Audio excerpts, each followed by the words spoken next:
දැන් සමාජයේ දැඩි කතාබහකට ලක් වෙලා තියෙන මේ ලාල්කාන්ත ඇමතුමාගේ සම්බන්ධව. ඔබතුමා මොකද හිතන්නේ? දැන් වත්කම් බැරකම් ඔක්කොම එළියට දාලා මට මවිතේටපත් වුණා ලාල්කාන්ත ඇමතුමා ඒ කාලේ මාත් එක්ක කියපු කතා. ඔහුගේ අමාරුකම් බැරිකම්, ඔහුගේ භාර්යාවගේ මුදලින් ගෙනියන ඒවා, භාර්යාව ඔහුට ඇති කරන පීඩනය මේවා දරාගෙන ඉන්න බැරි හින්දා යාට මොන හරි කරන්න කියලා මේ ෆුල් ටයිම් පැත්තක තියලා කරන්න කියලා ඔහු ඉඳන් මම වෙලාවවල ඒවා තීන්දුව කරා. එහෙම කරන්නත් කියලා හිත හැදුවා. අපක්ෂය සම්බන්ධ වෙලා ඒවා නවත්ත ගත්තා. එහෙම දුක් විඳලා කිව්වනේ මෙච්චරයි මෙහෙමයි අපි කෑවේ මෙහෙමයි අපි ඇන්දේ මිනිසුන්ගේ සල්ලි වලින් අපි ලිව්වේ මිනිස්සු දෙන පොල් ගෙඩිය ආනමාරු අවරිය තමයි ගෙදර ගෙනල්ලා දුන්නේ මේ ගෙඩිය හට්ටිය ගෙදරට ගෙනල්ලා දුන්නේ. එහෙම එක්කෙනාට මේ තරම් තට්ටු තුනක සුවිසල් මේ මාලිගාවක් හදා ගන්න පුළුවන් තත්වයකට එකපාරට කොහොමද පරිවර්තනය වුනේ? අද මේවා තමයි ප්‍රශ්නය.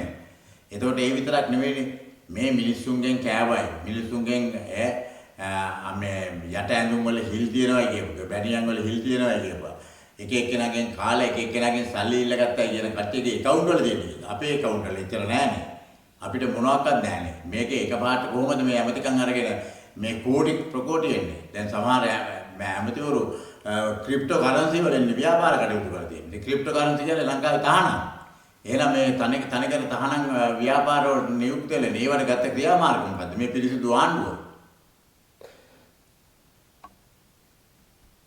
ඔබතුමා දැන් කොහොමද හිතන්නේ? දැන් ඔබතුමාගේ දේශපාලන අධ්‍යක්ෂකී මනුව ආණ්ඩුවේ ගමන කොහොමද? තව උත්තර කාලයක් පුළුවන්. මේ ආණ්ඩුවට ගමනක් යන්න බෑ. මම ගිය අවුරුදු ඔක්තෝබර් වලදී මම කිව්වේ මේ ආණ්ඩුව පිළිබඳව ජනතාවගේ තියෙන සියලු බලාපොරොත්තු මාර්තු අප්‍රේල් වෙනකොට අවසන් වෙනවා. අද මේ වෙනකොට සියලුම. දැන් මේ ඔබ එන්නේ ඉස්සෙල්ලත් මෙතන හිටියේ නීතිඥවරයෙක් මාලිමාවට බහැලම වැඩ කරපු කණ්ඩායමක් එක්ක. ඔහු අද කිව්වේ සියලුම කට්ටිය අද එතන නැහැ. ඒ කට්ටියත් එක නැහැ. ඉතින් ඒ වගේ හැම තැනකම මොවුන් වෙනුවෙන් හිටපු කට්ටිය අද ඉවත් වෙලා යනවා. ඉවත් වෙලා අද මිනිස්සුන්ට ඇත්තටම තේරෙනවා මේ ආණ්ඩුව අන්තිම හොර ආණ්ඩුවක්. මේකේ ඇති කිසිම පාරිශුද්ධභාවයක් නැහැ. මේ ආණ්ඩුව තියුණ ආණ්ඩුවලට වඩා නරක මට්ටමේ ආණ්ඩුවක්. මේ දුප්පත්කම පෙන්න හරි හම්බ කරගත්ත නායකයින්ගේ ආණ්ඩුවක් කියන එක අද පේනවා.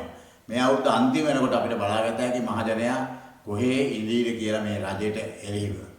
ඒකින්ද මේ ආණ්ඩුවට යන ගමනක් නැහැ. මොකද වැඩ බැරි ටාසන්ලා තමයි ඔක්කොම හැමතැනකම දෙන්නේ. අනිත් ඒ කිසිම අමාත්‍යාංශයක වැඩක් වෙන්නේ නැහැ. සෞඛ්‍ය අමාත්‍යාංශය ගත්තොත් මුකුත් නැහැ. 70%ක් විතර අත්‍යවශ්‍ය ඇතුළු බෙහෙත් නැහැ. එතකොට ලේ පරීක්ෂණ සියල්ලම දැන් කරන්නේ පුද්ගලික අංශයෙන්. ආණ්ඩුවේ කරන්නේ නැහැ. ඒවට අවශ්‍ය රසායනික ද්‍රව්‍ය නැහැ. උපකරණ කැඩිලා. එතකොට මං ගෙනහලා දාපු ඔක්කොම උපකරණ MRI CT scan බොහෝ තැන්වල කැඩිලා ඒවා අලුත් වැඩියා කිරීමක් සිදු වෙන්නේ නැහැ. ඒවා ගැන බලන්න කෙනෙක් නැහැ. හැමතිවරු ඉන්නවද නැද්ද කියලා එකක් නැහැ. කිසිම කෙනෙක් ෆයිල් අත්සන් කරන්නේ නැහැ. ඒ මොකද මේ කියන ඒ මිනිසුන්ගේ ආරක්ෂාව පිළිබඳ කිසිම හැඟීමක් නැහැ රජයට. මෙන්න මේ තත්ත්වයේ හින්දා අද ඇත්තටම මේ එන්ජින් එක ක්‍රියාත්මක වුණ මේ එන්ජිම එන්නම ඔයිල් නැතුව ක්‍රියා විරහිත වෙමින් ඉන්නවා. තව ටික කාලයක් යනකොට මේක ඇත්තටම මේ එන්ජිම නැවතම යනවා.